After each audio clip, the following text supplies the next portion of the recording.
Tá fáilte roimh ar aisle. Welcome back to Nationwide, and our next story takes us to Waterford. Most of us at some stage in our lives come across the great work done at end of life by the Hospice movement. Well, in Waterford, a special group of women have come up with an unusual fundraising method to support the Hospice movement in this amazing and caring work, and we went along to meet them.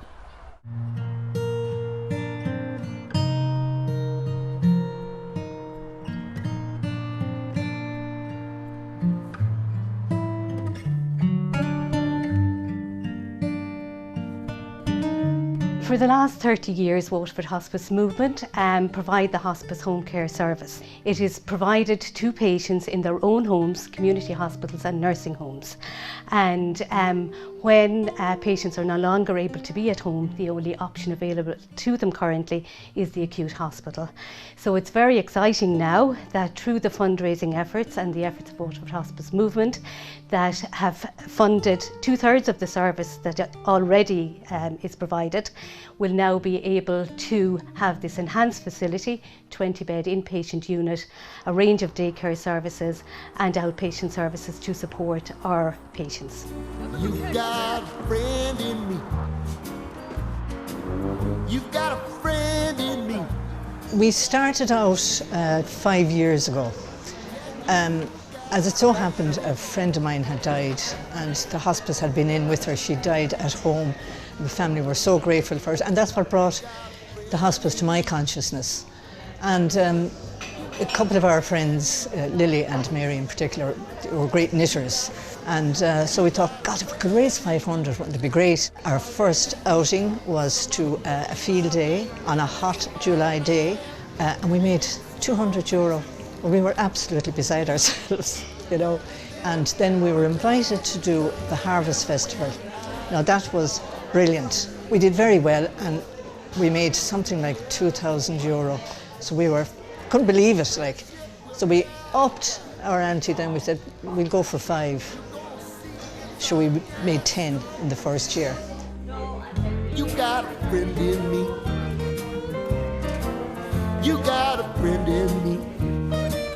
It's amazing that something so simple can raise so much money. The ladies first approached us back in 2013 and since then they've raised over €100,000.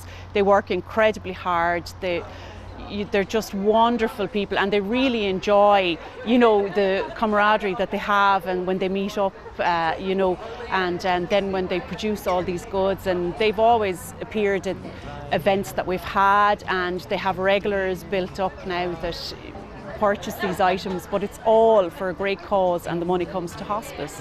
You just call my name and you know wherever I am, I'll come running. All the ladies, they work at home. Those work going to knit or crochet. I'm always available to supply wool if they don't have it. A lot of them have a lot of their own wool, of course, and they say, no, I have a mountain of wool, you know, so which all keeps costs down, of course. And they knit away. I keep in contact with everybody saying, okay, our next date is such a place. We were very fortunate here with River Cottage. Bernie will always facilitate us. We get tea and coffee and biscuits and we get the big room inside, and then we get together and, you know, I do the rota for whatever events are coming up, and we, you know, all the goods come in and we all exclaim over on the gorgeous and this gorgeous, you know. So we've made loads of new friends, you know, absolutely loads of new friends, and people are so good to offer. You know, we've become quite established now. A lot of people, it really keeps them going. If they're alone, if they're on their own, it's great to have something to do and to have a purpose for it. So my sister, Maureen, my mother and myself, we are involved in this group. My mother and I do most of the knitting. Maureen will assist us, but she's very good for selling. And she's very good for telling us what colours we should be knitting, what's in, what will work. So she'd be our director. Maureen is not as good as Lily.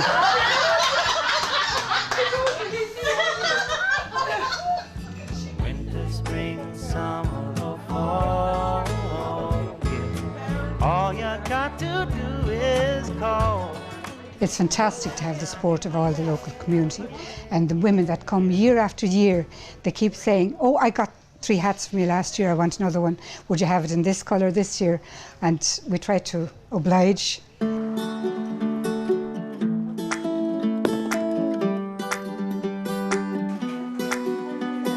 Brilliant, absolutely brilliant. We've been busy from the very early morning.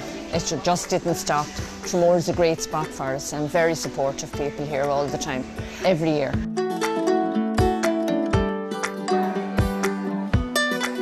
The Waterford Hospice, like, I mean, there's not a person I think that's not touched by it. Every year I buy 2 hats at least because they're great for Christmas presents.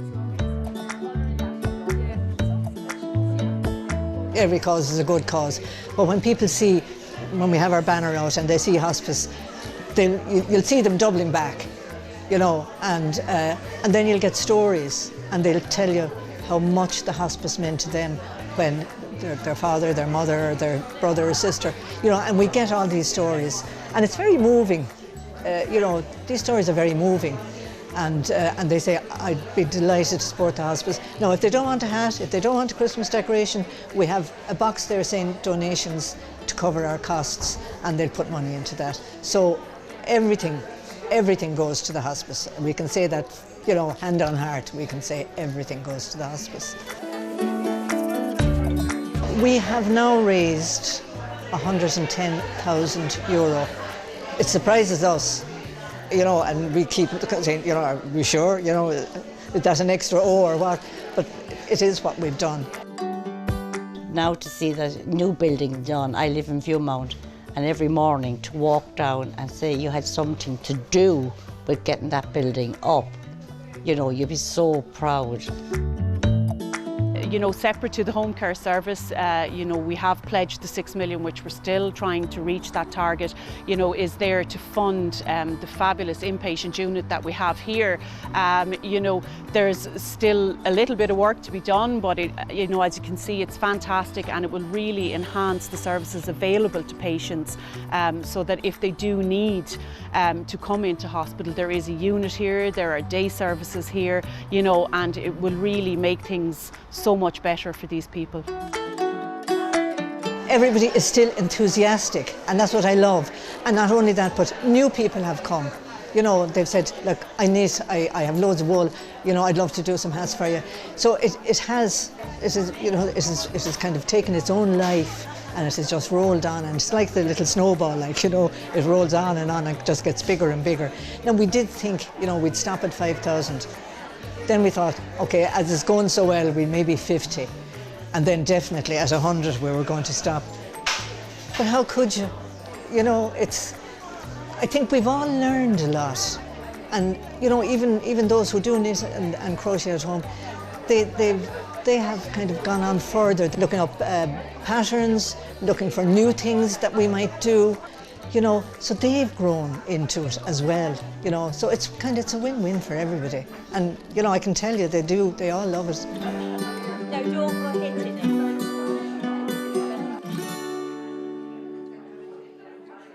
Wow, €110,000 raised to date and still going strong. Keep an eye out for the women on their next outing, selling their products at the Lisduggan Shopping Centre in Waterford, and that'll be at the end of this month. And with that, we've come to the end of this evening's programme. I hope you've been interested, moved, inspired maybe by the positive stories that we've had for you this evening. Be mit ar aisliv ar an lún agus idir a dálín, bunig i tanna vas an deir seachtaine. Iwagwif.